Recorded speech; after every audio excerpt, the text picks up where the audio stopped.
Now we are going to start new chapter of your book, chapter number 12, Heron's Formula.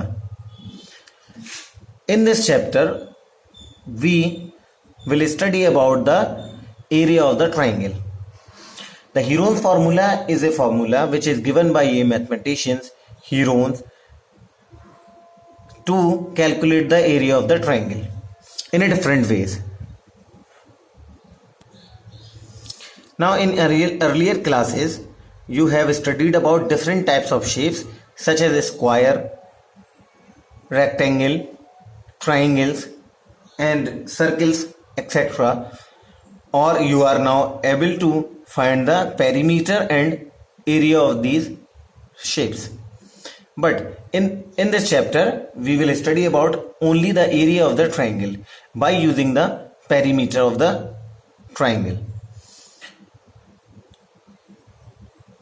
As you know that area of the triangle is half base into height. But this formula is applicable only to the right angle triangle. Now, if we have a equilateral triangle, we have another formula like under root 3 by 4 side ka square. But if we have an scalene triangle, a triangle in which all sides are different, so for finding the area of these triangles, we have another formula which is called by Heron's formula. This formula is applicable to all type of triangles in which all sides are known. Means एक triangle में कितनी sides होती हैं? 3 sides. अगर आप all 3 sides के values जानते हैं, ऑल 3 साइड्स की लेंथ जानते हैं, देन वहां पर आप हीरोन्स फार्मूला को अप्लाई कर सकते हैं. देखिए इक्विलेटरल ट्रायंगल में आपको ओनली वन साइड मालूम हो तब भी आप सारी साइड जानते हैं क्योंकि it is equilateral triangle, all sides will be same. ठीक है, तो यहाँ पर हमारा जो फॉर्मूला है उसमें सिर्फ ओनली वन साइड दी गई है, अंडर रूट 3/4 और ए का स्क्वायर यानी कि साइड का स्क्वायर. ऐसे ही अगर आप राइट एंगल ट्रायंगल है तो उसमें आपको 2 साइड्स मालूम हो यानी कि base and height, means base and perpendicular. Okay, आप वहां से एरिया कैलकुलेट कर सकते हैं. लेकिन अगर स्केलिन ट्रायंगल है तो आप उसमें ना तो हाइट कैलकुलेट कर सकते हैं, ना ही आपको कोई एक साइड का स्क्वायर कर सकते हैं जिससे आप ये वाला फॉर्मूला लगाएं. इसके लिए एक मैथमेटिशियंस हैं हीरोन, इन्होंने एक फॉर्मूला दिया है. फॉर्मूला शायद आप जानते भी होंगे पहले से ही, एरिया ऑफ द ट्रायंगल. लेकिन ये ट्रायंगल का जो एरिया है ये डिपेंड है टोटल ऑन द पेरीमीटर, यानी आपको इससे पहले पेरीमीटर मालूम होना चाहिए. बल्कि पेरीमीटर भी नहीं, इन्होंने तो सेमी पेरीमीटर पे बेस किया है. अब पेरीमीटर क्या होता है? पहली बात देखिए, एक तो ये है कि आपने रेक्टेंगल के पेरीमीटर का एरिया देखा हुआ है, जैसे twice under bracket L plus B. ऐसे ही आपने area of perimeter of square का फॉर्मूला याद किया हुआ होगा, 4 इंटू साइड. बट एक्चुअल में पेरीमीटर क्या होता है? Perimeter is the sum of all sides. Sum of all sides means जैसे फॉर एग्जांपल अगर हमारे पास ये एक ट्रायंगल है, इसकी एक साइड पी क्यू आपको 10 गिवन है एंड क्यू आर लेट मान लेते हैं ये आपको 10 गिवन है, और पी आर ये कोई एक साइड है जो आपको गिवन है 8. तो आप क्या करेंगे? इन तीनों साइड्स को सम कर दीजिए, यानी कि for example 10 + 10 + 8 = 28. This is called the perimeter.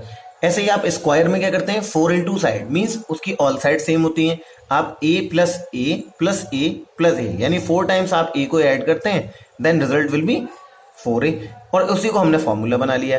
यानी कि पेरीमीटर एक्चुअल में क्या चीज है? किसी भी फिगर की टोटल बाउंड्रीज को ऐड कर देना. ठीक है, यानी कि इसको हम बोलेंगे पेरीमीटर. इसी तरीके से अब आपके पास एक ट्रायंगल है, यहां दिया हुआ है, देखिए इस फॉर्मूले को समझते हैं. एक कोई ट्रायंगल है जिसकी एक साइड है A, एक साइड है B, एक साइड है C, are the sides of the triangle. Then जो पेरीमीटर होगा इसका कितना हो जाएगा? A + B + C. हम तीनों को ऐड कर दें तो पेरीमीटर कहलाएगा. अब एक वर्ड होता है सेमी. Semi means half. जैसे आप जानते हैं सेमी सर्कल यानी सर्कल का हाफ, तो ऐसे semi perimeter means half of the perimeter. Half the perimeter of the triangle. तो क्या करेंगे आप? यानी कि ऑल 3 साइड्स को ऐड करके उनमें 2 से डिवाइड कर देंगे, यानी कि a + b + c / 2. This is called the semi perimeter. अब ये जो सेमी पेरीमीटर है it is denoted by letter S. Okay, अब यहां से हमें एरिया ऑफ द ट्राइंगल निकालना है। तो हमने इसकी एक साइड को ए माना हुआ है, एक को बी और एक को सी। अब area of the triangle calculate करने के लिए आप क्या करेंगे, square root S, S mean semi perimeter, multiplied by S में से अगर ए साइड को माइनस कर दीजिए तो यानी एस माइनस ए, फिर एस माइनस बी और एस माइनस सी, इन तीनों का आप क्या करेंगे, मल्टीप्लाई करिए।